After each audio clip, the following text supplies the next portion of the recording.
Okay, so I'm being called to share some spiritual experiences from the last 6 years of my career and why I actually removed the word spiritual from everything that I do, because spirituality is so vast and broad, and I have deepened my connection to God and do not want to be associated with certain spiritual practices.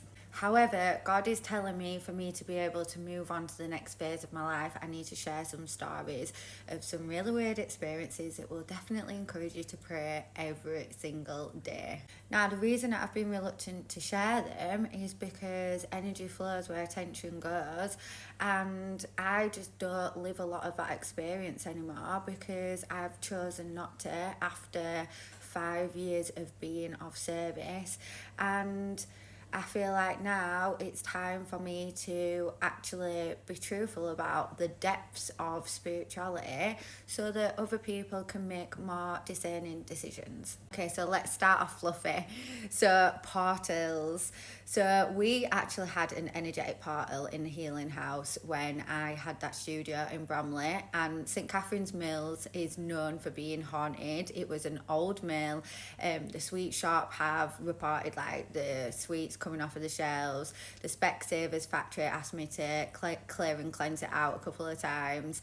And there was one particular wall in the studio that would allow energies to come in and out. Now, when I say energies, I don't just mean ghosts and stuff like that. People have the ability to project their energy to where they want to be. So we used to get some really nosy parkers putting their spirit through that wall.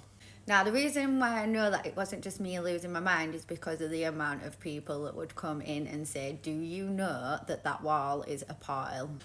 We were also told how protected the space was through the portal. So even though it did allow these nosy Parker energies to come in and out, it also was a protected sacred space, doing good work, being of service, being a light for others. And we also got other spirits coming through the space that needed to be supported, going to the light, which is another story. Now, when it got converted into the community centre, one of the lovely members of the community did a sacred geometry piece of art over it, and it actually closed it off. So from that point, we didn't experience any energetic like transfers through that wall, and it actually completely closed that space, which I think was a sign that it was the end of that space being used for that type of service. I like to put selenite above all of my doors just to make sure that there's white light protection, and also just make sure that you're not putting mirrors opposite each other.